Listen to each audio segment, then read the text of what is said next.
My name is 32-year-old Morgan Reynolds, and I work for Detroit Motors as a senior automotive engineer.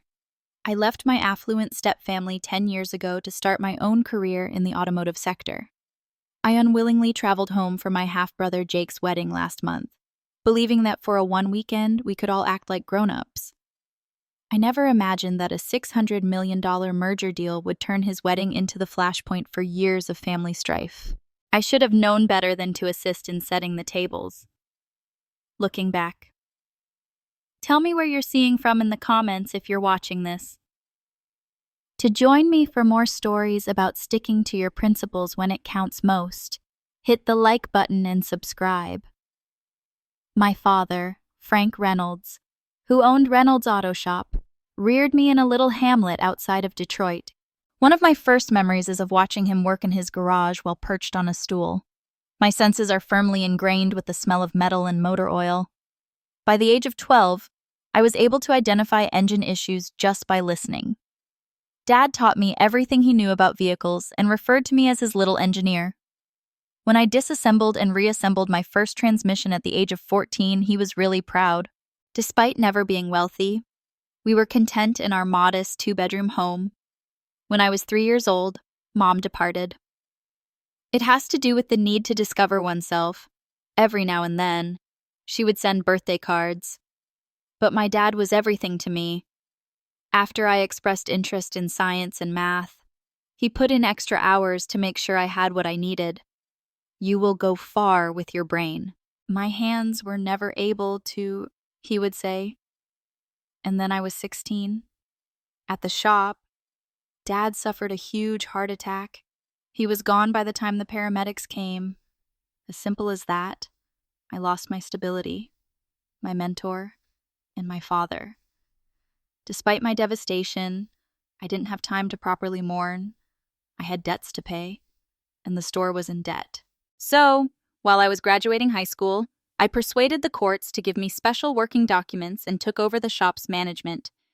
I had been working with Dad for years, so the usual clients trusted me. My mother, Diane, who had been away from my life, returned 2 years later.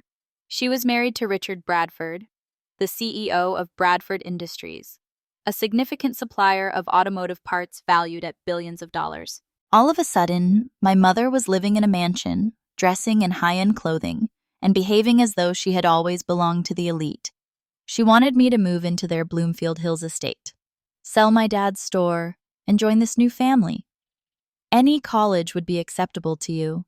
Everything she had promised would be paid for by Morgan Richard Bradford. However, arrived with his own kids. Jake. He was being prepared to eventually take over the corporation, and he was 2 years younger than me. And his princess, Amanda. Exactly my age, but with all the advantages I never had. As soon as we met, it became evident that neither of them welcomed an outsider from their father's new wife's past. Victoria Bradford, Richard's ex-wife and the mother of Jake and Amanda, continued to have a big impact on their lives and the business even after the divorce. She lived in a different part of the estate and was the chief strategy officer for Bradford Industries. Although the arrangement seems strange to me, it seems to be typical in affluent circles where corporate objectives take precedence over emotional sentiments. Victoria decided I didn't belong after glancing at my work boots and rough hands. Maybe we should get Morgan to meet my stylist, Diane, my love. Without even speaking to me, she had made a suggestion at our first dinner together. I've seen better days with those nails. I didn't ever reside on their property. Rather, I liquidated my father's store and used every dime to pay for my engineering education at Michigan Tech. Richard offered me financial assistance and internships with the company, but I turned him down. Instead, than relying on familial ties, I wanted to succeed on my own. Later, after years of student loans, scholarships, and part-time employment, I got a job at Detroit Motors, one of the biggest automakers in the nation. After graduating with honors, I advanced from junior designer to senior engineer with a focus on powertrain systems throughout the course of the following 10 years. I oversaw a group creating platforms for electric vehicles and created 2 patented engine efficiency innovations. My relationship with the Bradford family deteriorated, but my career took off. My mother and I would occasionally get together, usually for lunch midway between their estate and my Detroit flat. The majority of our time together would be spent discussing Amanda's social connections or Jake's achievements at Bradford Industries. She hardly ever inquired about my work, and her eyes would glaze over when I attempted to describe my efforts. She would remark, "That's nice, honey." Next, bring up the most recent Bradford charity gala. I hardly ever saw Richard, Amanda, or Jake. Richard would send large checks along with generic birthday greetings. I never made any money, unless compelled to at the few family get-together I went to. Amanda didn't bother to acknowledge my existence. Jake was a little friendlier, occasionally emailing me with a technical query he hoped I might address. As the guardian of the Bradford family, Victoria obviously saw me as a regrettable reminder of Richard's wife's shared history. I would always be seen by her as the uncultured grease monkey. I nearly tossed away the invitation to Jake's wedding when it arrived. Jake was getting married to Claire Winston, a well-known land developer's daughter. My mom called and begged me to go, even though I didn't know he was engaged. "Morgan, please." "Having both of my kids at the wedding would mean so much to me," she begged. "Jake especially requested your presence." I was sufficiently shocked by that to change my mind. Perhaps Jake had grown up. I might be able to spend a weekend with the Bradfords without feeling alienated after 10 years. I packed my best dress, made a flight reservation, and asked for time off work. In hindsight, I was foolish to believe that things would have been different. In the decades since my last visit, the Bradford estate had remained unchanged. The huge mansion, encircled by immaculately kept gardens and lawns, continued to dominate the hillside. As we got closer to the gate, my Uber driver whistled. "This is actually how some folks live." As he pulled up to the entryway, he remarked, "They certainly do," I said, giving him a substantial gratuity before getting out my small suitcase. Out of nowhere, a staff worker in a uniform reached for my backpack. I possess it. I slung my duffel over my shoulder and muttered, "Thank you." I had brought little belongings because I only intended to stay for the 3 days that the wedding celebrations were required. In charge of flower arrangements for the workers, Victoria was the first person I saw in the grand entrance. She gave me a thorough examination, focusing on my basic vacation attire of trousers and a button-down shirt. "Morgan, you got there. Not a query, not welcome, just a factual statement. Diane said you would be coming. You'll be shown to your room by Gerald. Not a hug. No. How did your flight go? No. I appreciate you coming. Simply dismissal without delay." I forced a smile. "Nice to see you too. Victoria." She turned to the East Wing guest room, where the closest employee was. The blue one. She returned to her flowers after that. Tucked down in the farthest nook of the East Wing, the blue room turned out to be the smallest guest room, almost in a different zip code than the family bedrooms. Although I wasn't truly related, it was made clear that I could be permitted to go. My mother knocked tentatively on the door while I was unpacking. "You made it." "Morgan." "My dear." Smelling of tension and pricey perfume, she gave me a tight hug. "How did your flight go? You appear slender." "Do you eat enough, Mom?" "The flight went well. And I do eat rather well." Trying not to seem irritated, I added, "On my engineer's salary." "How are you busy?" Busy. What a show this wedding has been. Victoria has always been a saint, managing a lot of details. Have you noticed the bouquet's $20,000 for flowers alone? Is it possible I was unable to... In actuality, I had spent $20,000 last year to get my house's roof fixed. "Jake is where I want to give him my congratulations," I inquired. "Oh, he's meeting with the Westlake folks and Richard. Have you been informed about the merger immediately following the wedding? Bradford Industries and Westlake Corporation will merge. $600 million. According to Richard, it will completely transform the automobile supply sector. At work, there had been whispers about a merger. During his wedding weekend, Westlake was notorious for using aggressive acquisition strategies and skimping on quality meetings. That sounds intense." Mom gave a dismissive wave. "Personal events don't halt business. Morgan, you are aware of that." Oh, I must check on the guests' welcome bags. The main dining area will serve dinner at 7 o'clock. Business casual. She was gone in an instant. The old sense that I was an afterthought in her new life was gone. I spent the afternoon getting acquainted with the estate again, giving courteous nods to employees who didn't know me, and staying away from the crowded places where I may run across Victoria or Amanda. In the hopes of finding some peace and quiet before dinner, I strolled to the back terrace. Rather, I was in the middle of a contentious business conversation. Two men in pricey suits, Richard and Jake, were clustered around outdoor furniture, a scattering of documents on the table. The secret is the Winston land. According to one of the lawsuits, the manufacturing platform as a whole collapses without such property for the new plant. Don't worry about the land, Jake said with assurance. In principle, Claire's father has already concurred. Just formalizing family ties before business ones is what the wedding is all about. A knot formed in my stomach. Was Jake getting married for a business deal or out of love and the iDrive system's safety issues? The other suit inquired. Richard dismissed it with a wave. Small-scale engineering difficulties, nothing that will cause production schedules to slip. It is under the responsibility of our technical team. My ears pricked up because I'm a powertrain systems engineer. I had heard about iDrive, a new platform for electric vehicles, but the technical details were kept under wraps.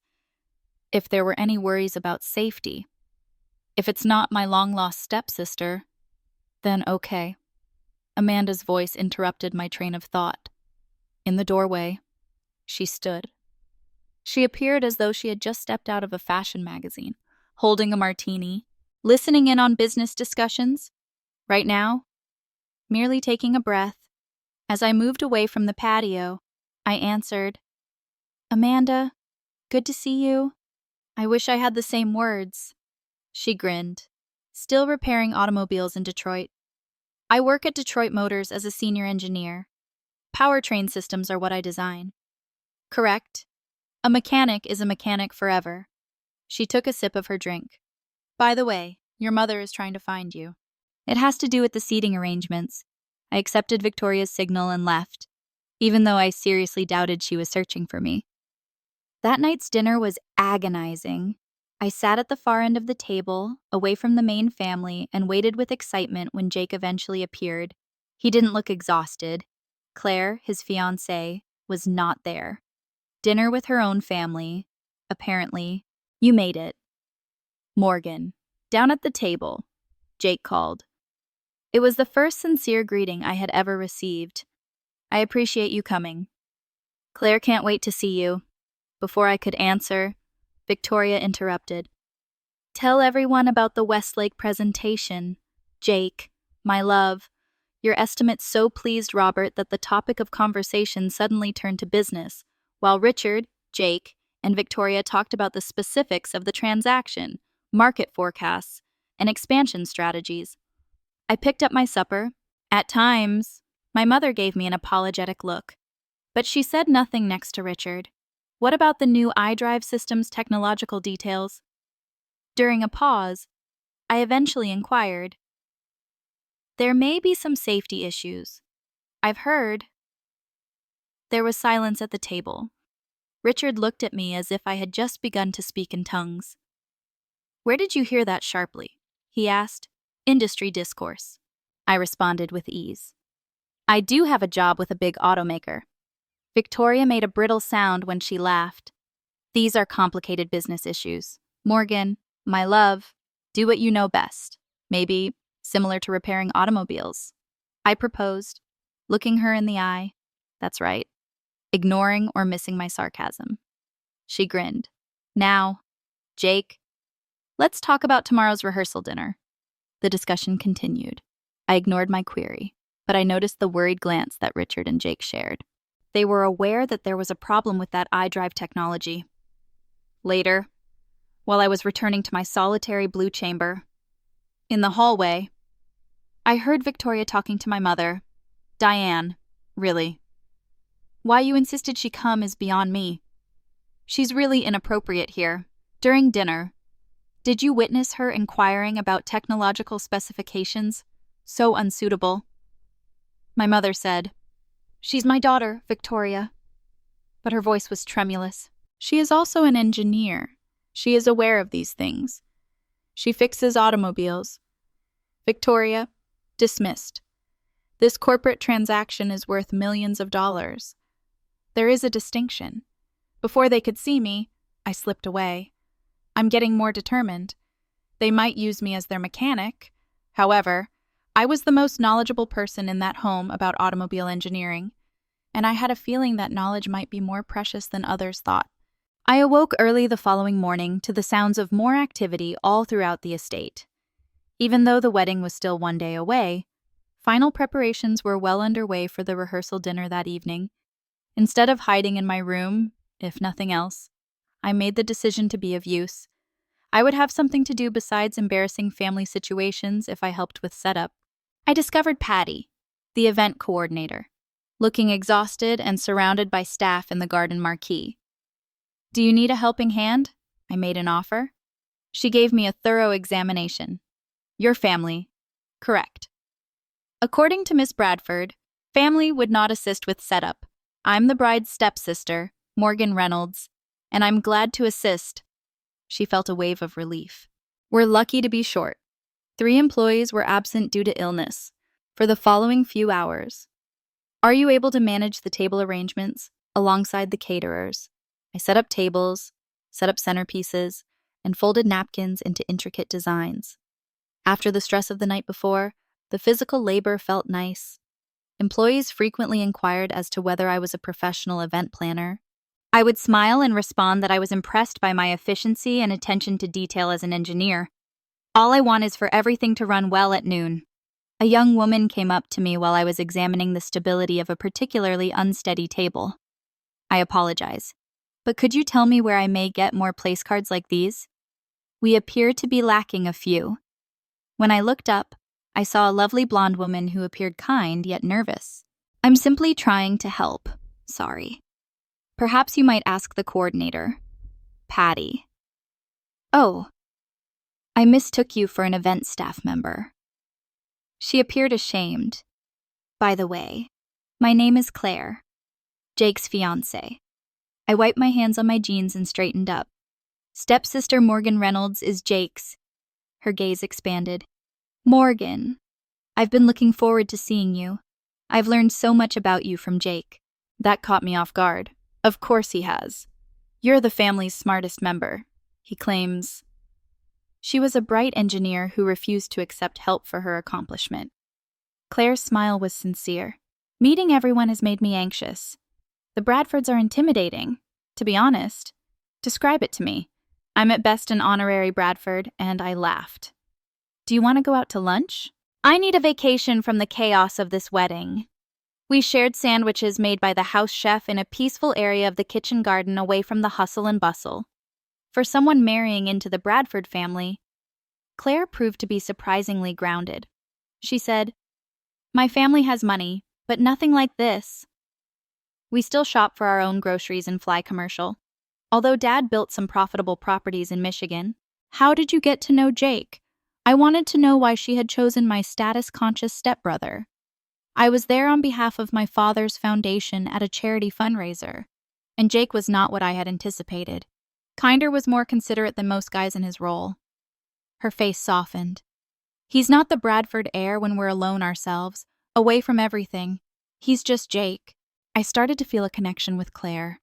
Thus, the wedding preparations have been rather demanding. I find it too much, as she said. Victoria has strong feelings about everything, including the type of champagne in my dress. There are moments when I think I'm merely a prop in the Bradford family drama. I said, "That sounds familiar." In their ideal family photo, I've always felt like an extra, after hesitating. Claire spoke in a low voice. "Would you mind if I told you something private?" I gave a nod. The degree to which this wedding and the business merger are intertwined makes me uneasy. The agreement includes my father's land, and occasionally I feel like I'm involved in the transaction. Have you discussed this with Jake? He says it's just good timing, but I've tried. The wedding date was arranged prior to final discussions, and the merger has been in the works for months. She let out a sigh. Perhaps I'm overreacting. Before I could answer, Victoria's voice could be heard coming closer. Claire straightened instantly, her expression changing to one of courteous deference. 3 well-dressed women, who were obviously longtime friends from Victoria's social circle, came around the corner. When she noticed us, she abruptly halted. Claire, you're there. We have searched everywhere. Final bouquet approval is required from the florist. She glanced at me disdainfully. You've met Morgan. I see. Indeed, Claire answered. We were just getting acquainted over lunch. Victoria's companion gave me a questioning look. Is this the coordinator for your wedding, Victoria? She did a fantastic job setting up the tables. Victoria stiffened her jaw and grinned. No. Judith. This is Diane's first marriage daughter. Morgan is a Detroit auto mechanic. I work as an engineer for automobiles at Detroit Motors. I fixed a senior powertrain systems developer. Victoria dismissively waved her hand. Don't worry about her. She only serves as the mechanic. We have her on hand in case something breaks. Her companions burst out laughing. My mother, who had recently joined the group, was there, but she said nothing. Claire had an embarrassed expression. Victoria's remarks struck me like a physical blow with their casual harshness. With a few disparaging remarks, the technician summed up my 10 years of professional success, my patents, and my role as team leader. Pardon me, I murmured. Getting to my feet, I'd better return to the setup. Oh, Victoria said, don't bother yourself. For that, we have professionals on staff. Come on, Claire. We must make choices. I heard Victoria whispering to her companions as they left. Lack of social graces. You are free to remove the female from the garage. I remained there feeling humiliated till Claire gave me a pitying look and was carried off. My mother followed Victoria's group, refusing to look at me. Something changed inside of me at that very instant. The pain solidified into determination. I was done attempting to gain their regard or blend in with their world. I was automobile engineer Morgan Reynolds, the daughter of my father, and they were going to discover the dangers of underestimating someone who knew how things worked if they decided to write me off as merely the mechanic. I withdrew to my room after the embarrassing experience with Victoria and her friends, fighting back tears of frustration and rage for a short while. I gave packing and boarding the next trip back to Detroit some serious thought. Why had I come here at all? Leaving seemed like letting Victoria win, even though it was obvious that 10 years of professional success meant nothing to these people. I wasn't here to win Victoria's favor. I was here for Jake's wedding. I would remain, keep my honor, and then go back to my actual life, where I was valued for my skills. I made the decision to look up the wedding schedule in order to determine which events I could safely skip and which I had to go to. I headed to the family study, hoping to avoid bumping across anyone. After Mom mentioned something about a folder of material, lined with pricey artwork chosen by interior decorators and leather-bound volumes that were likely never read, the Bradford family study was an attractive space. On the desk, I found a pile of wedding folders with the names of each visitor written on them. Naturally, when I grabbed for mine, it was at the bottom. I saw multiple folders labeled Confidential Westlake Merger Final Specifications and a laptop that was partially open. Technical drawings of what looked to be a new electric car platform were placed next to them. I'd heard of the iDrive system. I paused. After learning about possible safety issues, my engineering interest overcame the fact that these were obviously confidential company materials. After taking a brief look at the door, I skimmed the technical characteristics. My blood froze at what I saw. The battery cooling system of the iDrive system had a serious design issue. In some circumstances, especially when charging quickly and then operating at a fast pace. A catastrophic overheating of the batteries is possible. We're talking about possible explosions, flames, and severe injuries or fatalities. Even worse, Bradford Industries seemed to know about the issue. The margin note stated that post-merger optimization was necessary and that the redesign would be postponed until Q3 of the following year. Despite these obvious defects, they intended to complete the merger and address them later, possibly after production had started. I was horrified as an engineer.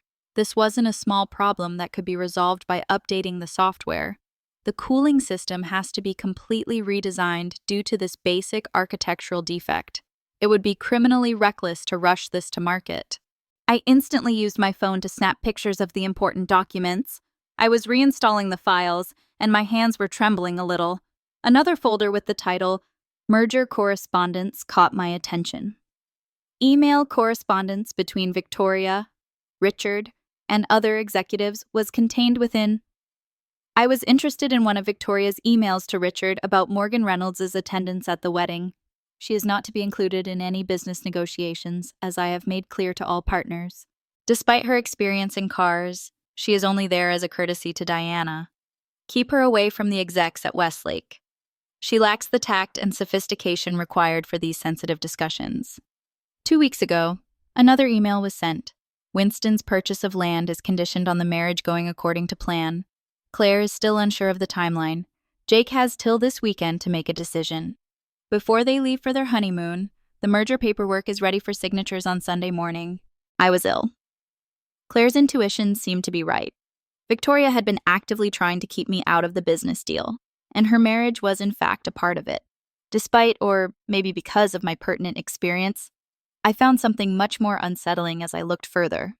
Legal wording in the merger agreement would essentially release Bradford Industries from responsibility for any pre-existing design restrictions. It would be very difficult to hold anyone responsible for the cooling system fire once the firms combined because of the new corporate structure they were establishing.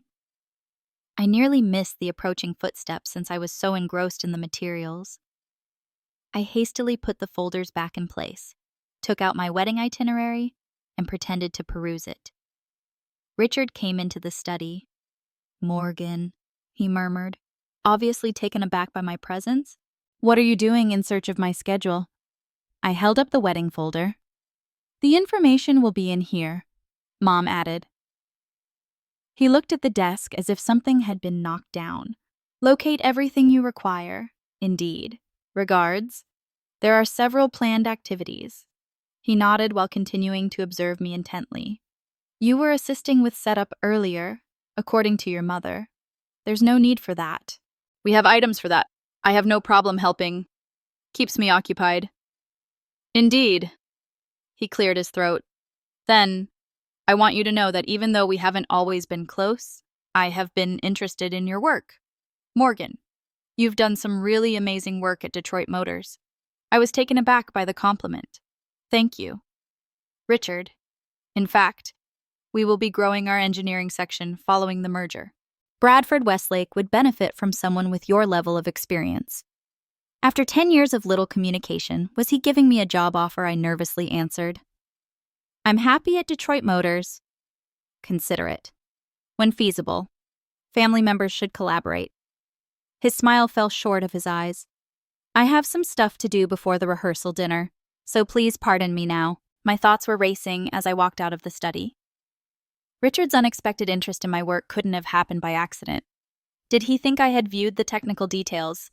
Was it an attempt to purchase my silence with the job offer? I went back to my room and looked over the pictures I had taken, carefully examining the cooling system design. I had underestimated how bad the floor was. In some cases, thermal runaway could result in a catastrophic battery failure in a matter of minutes without the driver being alerted. I realized that disclosing what I knew would definitely ruin my relationship with the Bradford family. So I was faced with a difficult moral choice. My mother would be crushed, even though it was tense. Although Jake's wedding will be ruined, remaining silent would endanger lives. After these cars are put on the market, after the rehearsal dinner, I made the decision to speak with Richard one-on-one. I had to think he wouldn't intentionally put people in danger for financial gain, regardless of our views.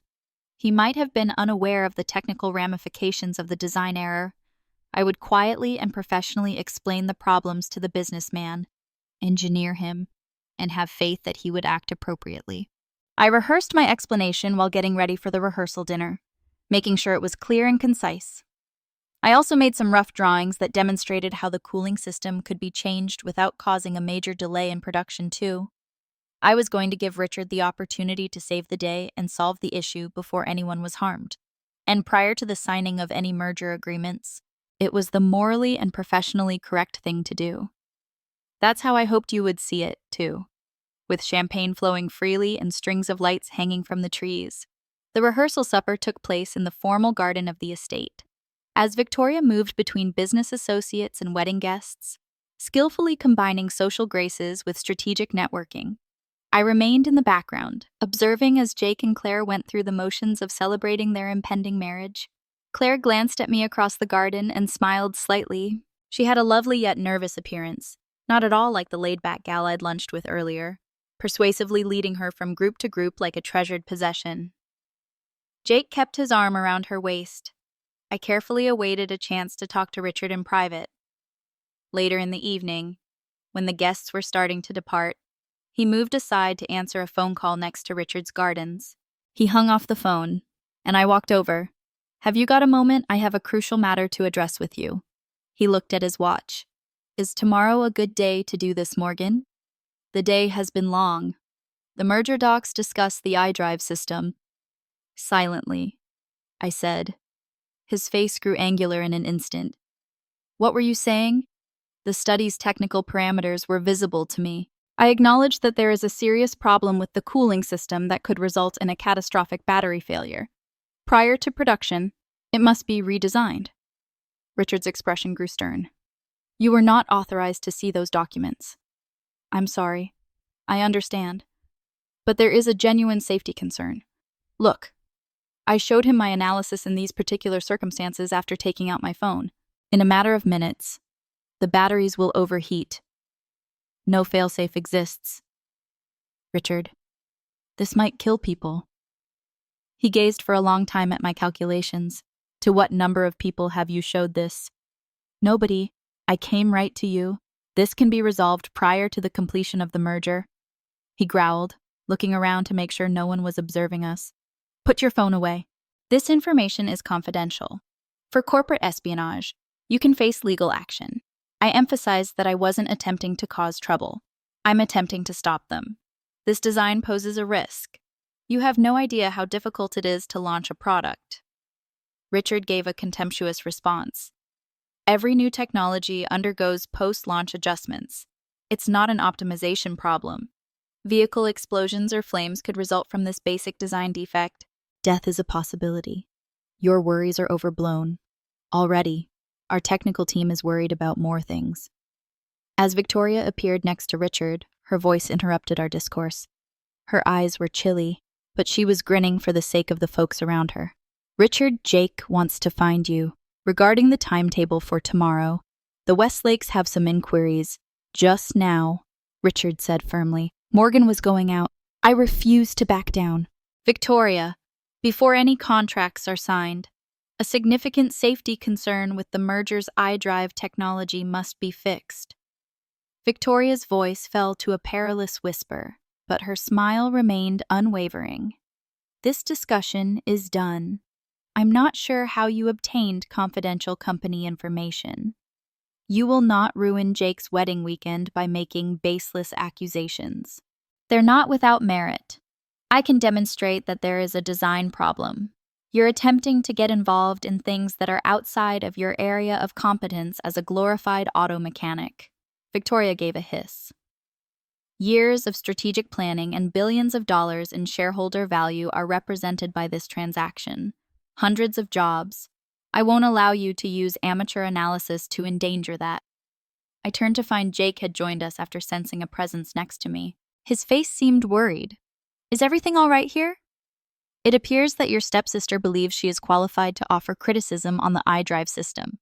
Victoria informed him that she didn't seem to be involved enough in helping to set up the tables.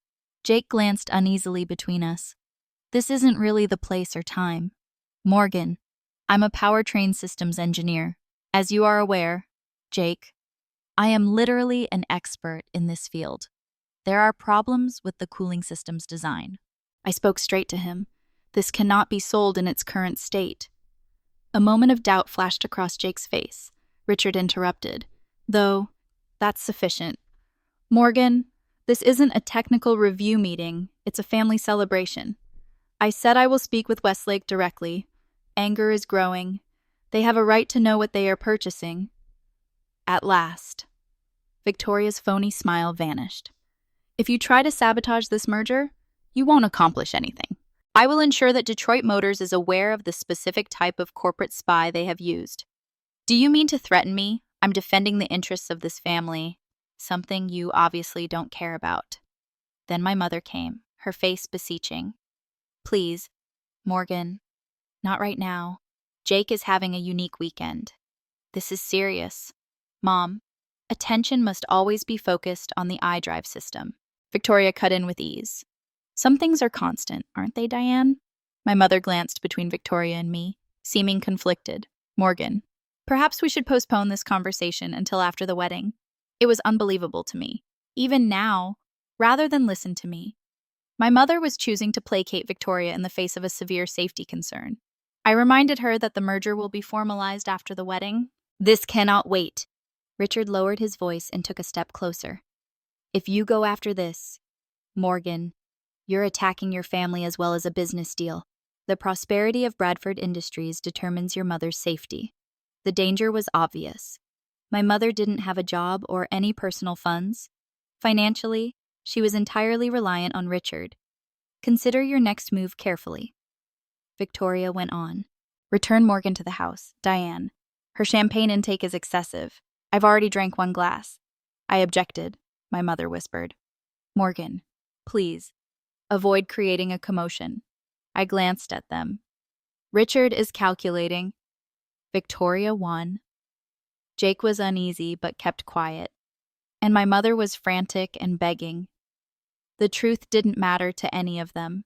They were all indifferent to the possible consequences of their behavior. The merger was all that mattered. The wealth and renown of the Bradford family. All right, I responded at last. We're not done talking, though. I was being dragged away by my mother. Claire was seeing the exchange from the other side of the garden.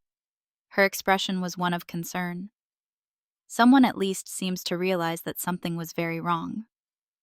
My mother trailed me back inside to my room. I'm not sure what's bothering you. Morgan, Richard and Jake place a great deal of importance on this merger, more crucial than security, more significant than acting morally. You have no idea how much strain they're under. She was adamant. The stockholders and the board, the expectations of the market. Furthermore, you're not aware of the technological problems I've pointed out. I retorted, Mom, people could die.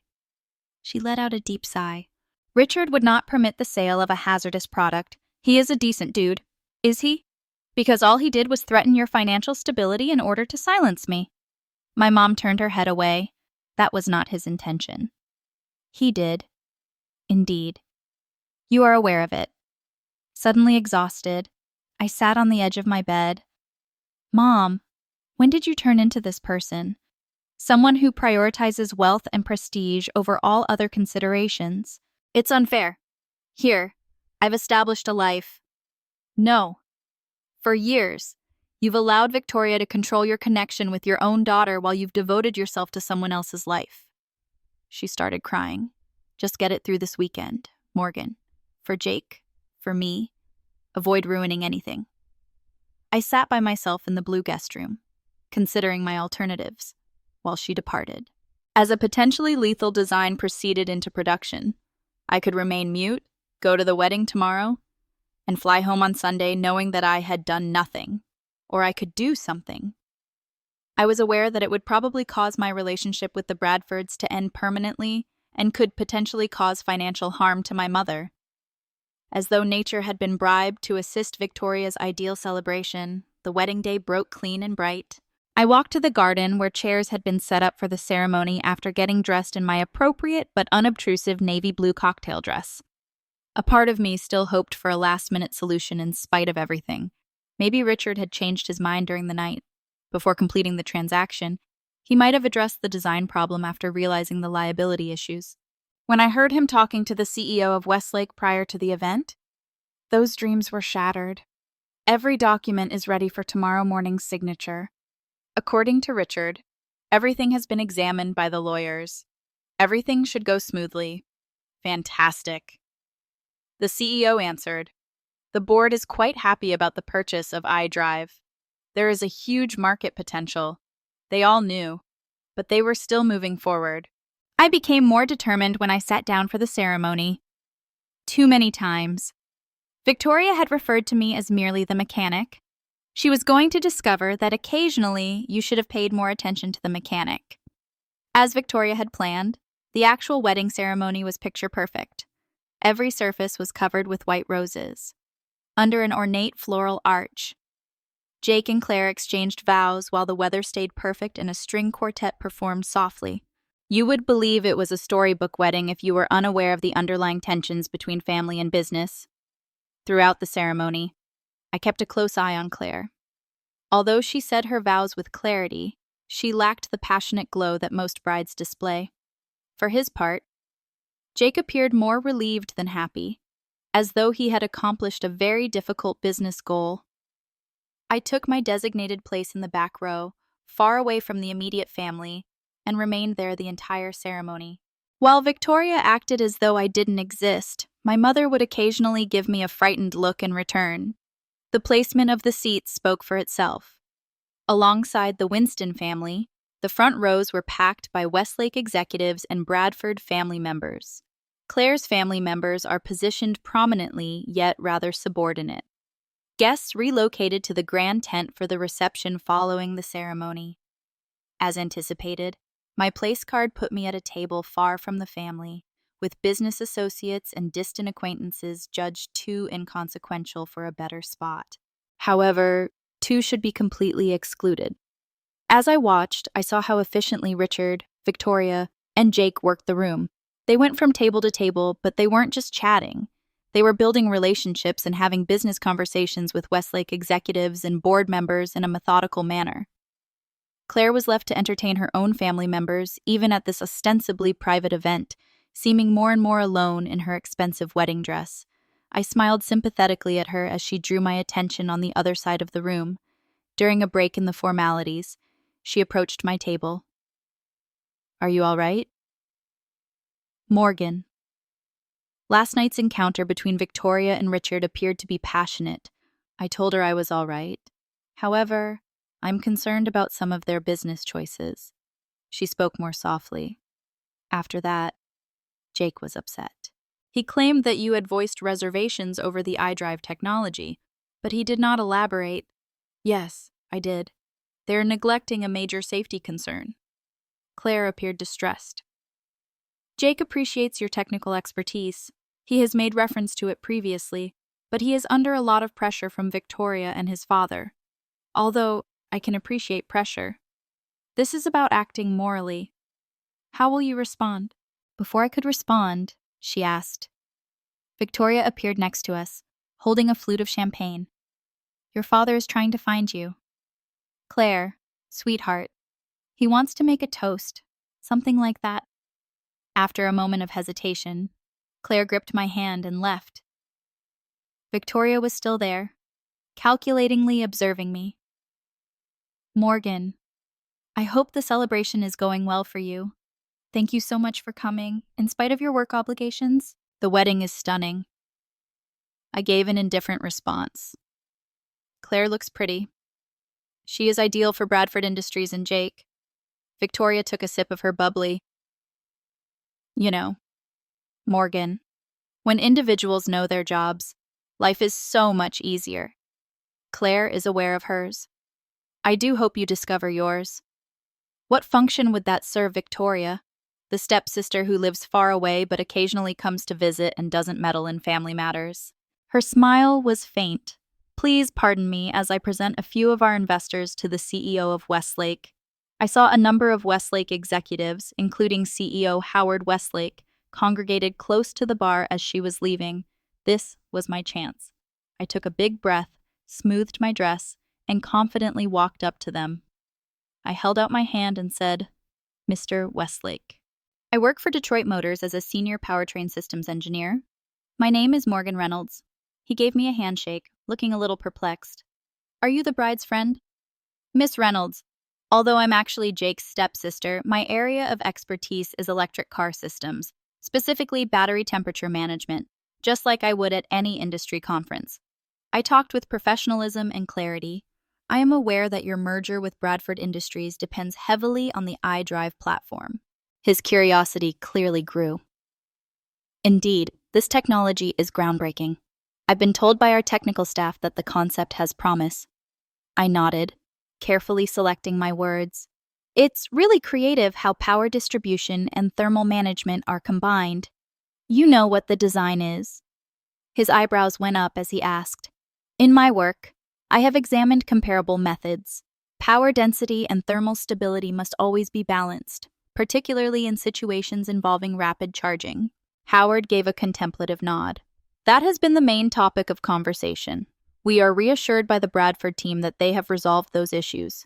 Have they talked to you about the separation between the primary and secondary cooling loops in their cooling system architecture? There was a little frown on his face. Yes, generally speaking. Why are you asking how they are managing thermal expansion during quick discharge cycles is something I'd like to know more about.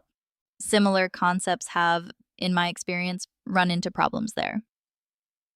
An additional executive from Westlake joined the discussion. Actually, that was brought up in our technical evaluation. According to the Bradford team, there was nothing wrong with their proprietary architecture. I grinned in a professional manner, but in my experience, they might have created something groundbreaking. From what I can see, the laws of thermodynamics are generally quite rigid. Victoria noticed what we were talking about. When she realized who I was talking to, her face went white. She started to approach us at a startling rate, with Richard in tow, Morgan, Victoria. As she came closer, his voice seemed artificially brilliant. You've met Howard, I see. Howard. On Jake's big day, I hope Morgan isn't boring you with technical information. Howard saw the tension as he glanced between us. Absolutely not. Miss Reynolds was offering some thought-provoking viewpoints on the thermal management of electric vehicles. How pleasant. Victoria's smile froze as she said, Morgan has always had a passion for automobiles. She is merely our family's mechanic.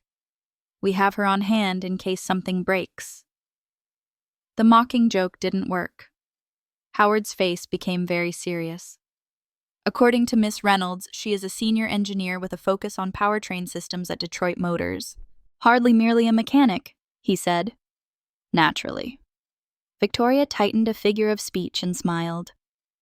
I think your mother was trying to find you, Morgan.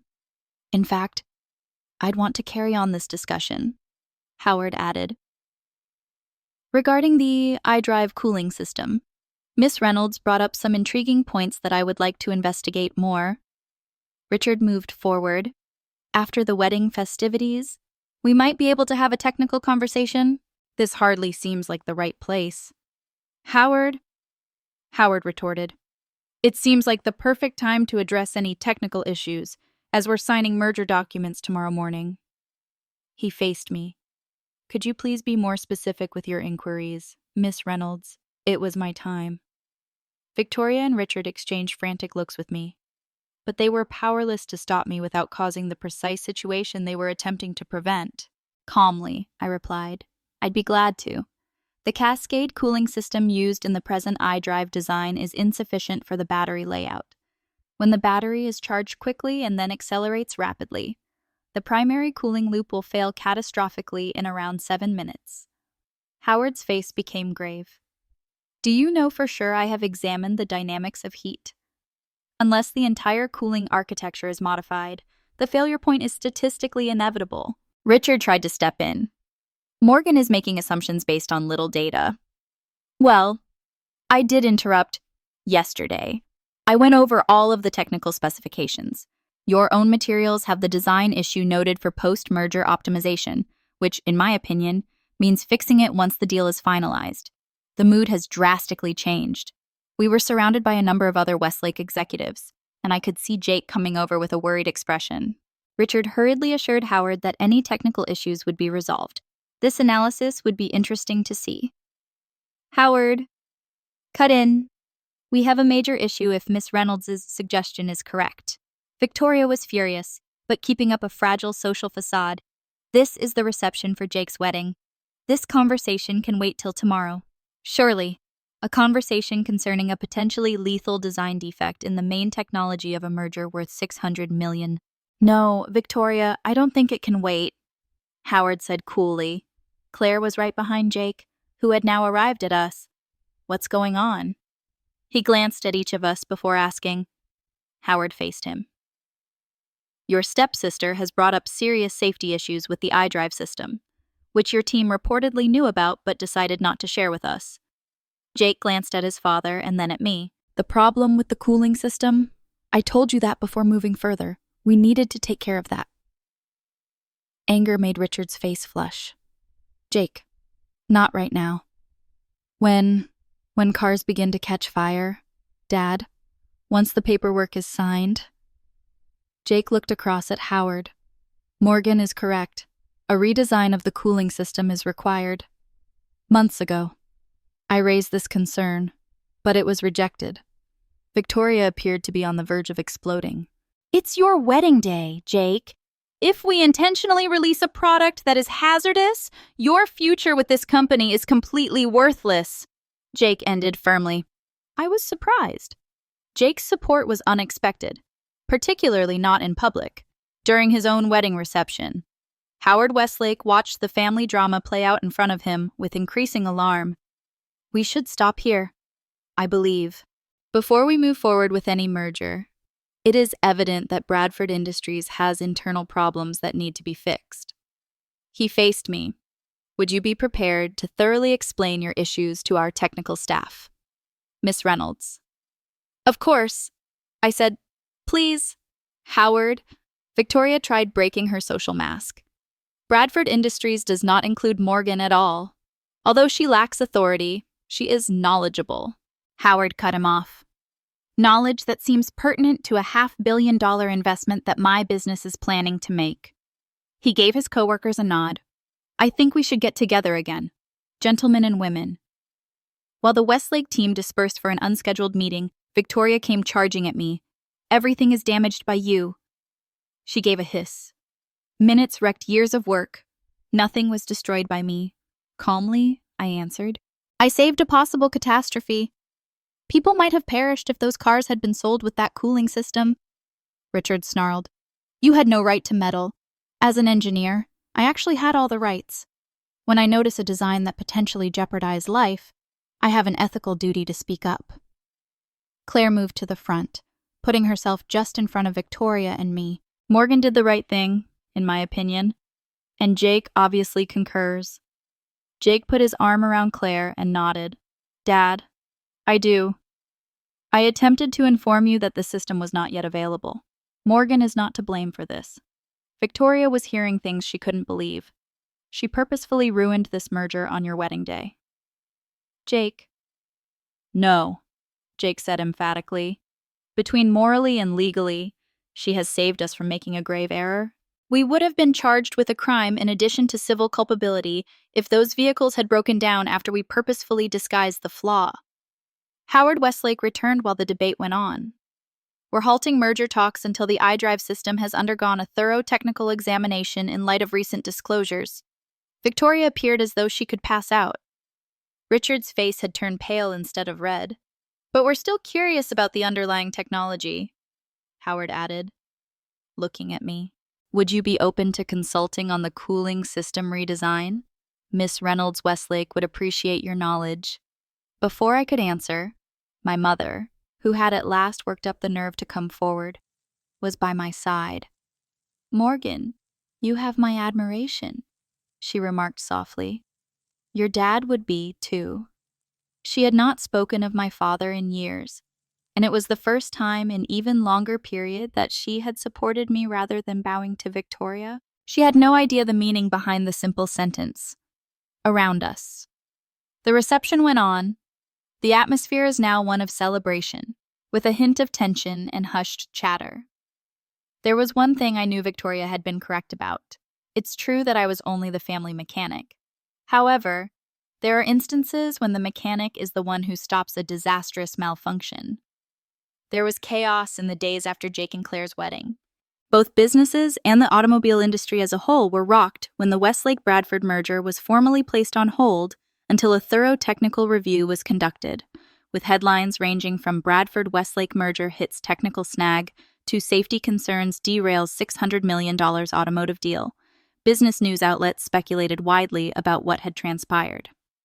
I worked closely with Westlake's engineering team to thoroughly describe the cooling system defects throughout my one-week stay in Michigan. I presented my findings to their technical personnel in a conference room that Howard Westlake had set up at their headquarters. Within hours, their chief engineer, a seasoned professional, confirmed my results. He informed Howard that this would have been disastrous. Morgan's analysis is accurate. We are examining certain operating conditions and total thermal runaway. I was taken aback by Jake's participation in these technical sessions and his unexpected level of responsibility. In one meeting, he acknowledged, "I knew there was a problem with the system. However, I allowed myself to believe that we could resolve the issue following the merger. I'm glad Morgan had the guts to speak up when I didn't, because that was wrong. It was a revelation to see this new side of Jake thoughtful, responsible, and sincerely interested in doing the right thing.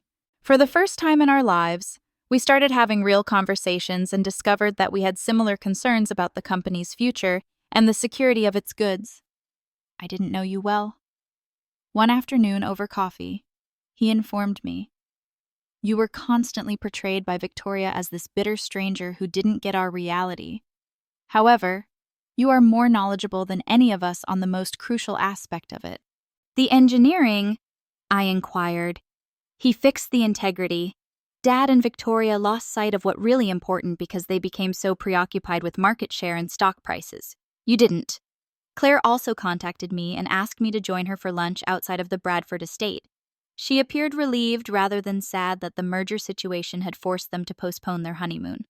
"You surprised us with a wedding present," she said. "At last. Jake is defending himself against Richard and Victoria. He is discussing reorganizing the company's executive team. How are things going for you?" Sincerely, I asked her. "I'm happy to know that my spouse isn't prepared to compromise safety in order to make money. And I'm proud of him." She grinned. "Morgan, I also like you. It is my hope that we will now truly become a family." Victoria and Richard were in a less favorable condition. Victoria just wouldn't talk to me at all. And Richard, predictably, wavered between anger and urgent damage control. Between her daughter and her husband, my mother found herself in a difficult situation. 1 week following the nuptials, she arrived at my hotel room looking worn out but resolute. Without introducing herself, she remarked, "I've spent 10 years being Victoria's shadow, letting her dictate who I should talk to and how I should dress, even how my own daughter should be treated." She inhaled deeply.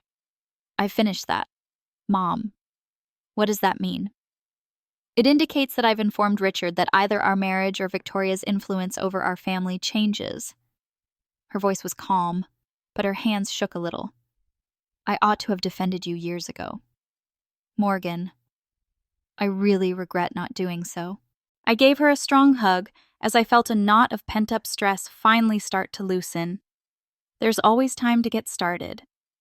With the merger halted and significant concerns raised over its technical control, Bradford Industries found itself in a precarious position. The price of stocks fell. The board has been pressuring Richard to resign. Additionally, there were speculations of possible shareholder litigation. Paradoxically, Jake was the one who came to me with a possible fix. "The iDrive cooling system needs to be completely redesigned," he stated. "However, our technical team lacks the skills necessary to complete the task in time to save the business. Would you think about offering your advice on the project? Would you like me to assist in rescuing Bradford Industries?" Incredulously, I asked, "The light of everything that has transpired?" Jake explained, "I'm not asking for my father or Victoria. I'm requesting the hundreds of workers who were not involved in this choice. You're the most qualified candidate for the position, which is why I'm asking." I gave it careful thought. There was a part of me that wished Bradford Industries and its poisonous family dynamics would never again exist. But there's more. That cooling system was already being redesigned in the mind of the problem-solving engineer. "I'll confer." I eventually consented, but I refused to work for Bradford. I'll be employed as an outside contractor by Detroit Motors. Jake gave a nod. That's reasonable. And thanks. Morgan. I led a team to fully redesign the iDrive cooling architecture over the course of the following month, alternating between Detroit Motors and Bradford Industries. To avoid catastrophic failures, the new design included fail-safes and redundant safety measures, even under the most severe circumstances. Howard Westlake continued to be intrigued by the technology and came to check on our development on multiple occasions. We'd be open to revisiting partnership discussions once we're confident in the safety systems. He told me, maybe not a complete merger. Though, Richard buried his pride and mostly avoided me after realizing that his business's survival now hinged on the stepdaughter he had rejected for years. When our paths crossed, Victoria was less flexible in expressing her disapproval. One afternoon, I ran into Acidly in the Bradford Industries lobby, and she said, "Enjoy your moment of triumph." Victoria, this isn't about winning. The goal is to correct a risky design before anyone is harmed. So honorable, she sneered. Nothing changes. In my opinion, you will always be the daughter of a mechanic pretending to be an executive. I grinned. Victoria, you know what I am the daughter of my father. He instilled in me the values of pride in my profession, fixing things correctly the first time, and never taking shortcuts when safety is at stake. I'll cheerfully bear the label of mechanic if that's all you think I am. Bradford Industries presented the updated iDrive system to industry experts 3 months after Jake's wedding. Numerous experts praised the novel safety features as establishing a new benchmark for the sector, and the reviews were overwhelmingly positive. During the presentation, Jake, who had taken over as the company's new public face, while Richard played a more supporting role, made sure to give me public credit. One of the top powertrain systems engineers in the business, Morgan Reynolds, led the development of the breakthrough cooling architecture. I'm glad to declare that my sister, not my stepsister, is my sister. Richard then offered me a permanent executive post at Bradford Industries, but I turned him down. I agreed to continue serving as a technical advisor, offering my advice on new electric vehicle platforms. But my life and career were in Detroit, where I had established my reputation on my own terms. In order to demonstrate her independence from Victoria's influence, my mother kept her word. Rather than constantly expecting me to fit into her world, she started spending more time in Detroit and getting to know my world. We were gradually repairing our connection, one open discussion at a time. 6 months after the wedding, Jake and Claire finally took their delayed honeymoon. Jake told the family before they left that they would no longer be living on the Bradford estate, but would be relocating to their own house when they returned. Victoria almost burst into tears. With scarcely repressed laughter, my mother stated, "One member of the family at a time. She is losing control." I won an Industry Innovation Award for the invention of the iDrive cooling system a year after the wedding that nearly brought down a family business. As I took it, my mother, Jake, and Claire were seated in the audience. Richard and Victoria choose not to go. As I stood at the stage, gazing out at my small but sincere family, I thought back on all that had transpired since Victoria had written me off as the mechanic in the garden. Like in reality, the slightest mistakes frequently lead to the most disastrous engineering failures. I explained to the audience that there was a poor connection, a math error, and a voice that was disregarded since it wasn't from the anticipated source. However, titles and familial ties are insufficient indicators of honesty and expertise. Sometimes the person you've been taught to ignore is the one you need the most. My mother gave me a firm hug after the ceremony. "Your father would be so proud," she muttered. In years, for the first time. It didn't hurt to hear her bring him up. I believe he would. I concurred. Jake drew me aside as we were leaving the venue. That day, Victoria would have called you just the mechanic. You know, all of this would not have occurred. Lawsuits following the initial iDrive malfunctions may have caused Bradford Industries to fail. In a sense, we ought to give her credit. I chuckled. I'm not going that far. Jake smiled. However, It does demonstrate that having someone entirely misjudge you might occasionally be the finest thing that can happen. He was correct. Victoria's contemptuous remarks had been the last straw. I have to quit looking for approval. I would never be given the opportunity to start speaking up for what truly important in an attempt to minimize myself. She had unintentionally given me the authority to occupy my proper seat at the table. I didn't miss the lesson.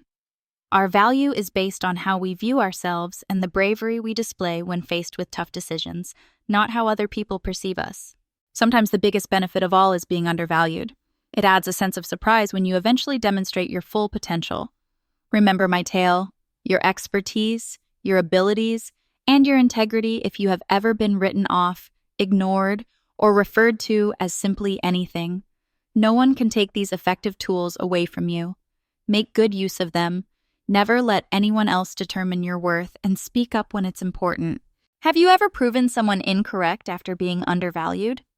Leave a comment below with your tale. For more tales on standing your ground, please hit the like button and subscribe if this spoke to you. Thank you for listening, and keep it in mind. Sometimes you are the one who can avert a catastrophe simply by being the mechanic.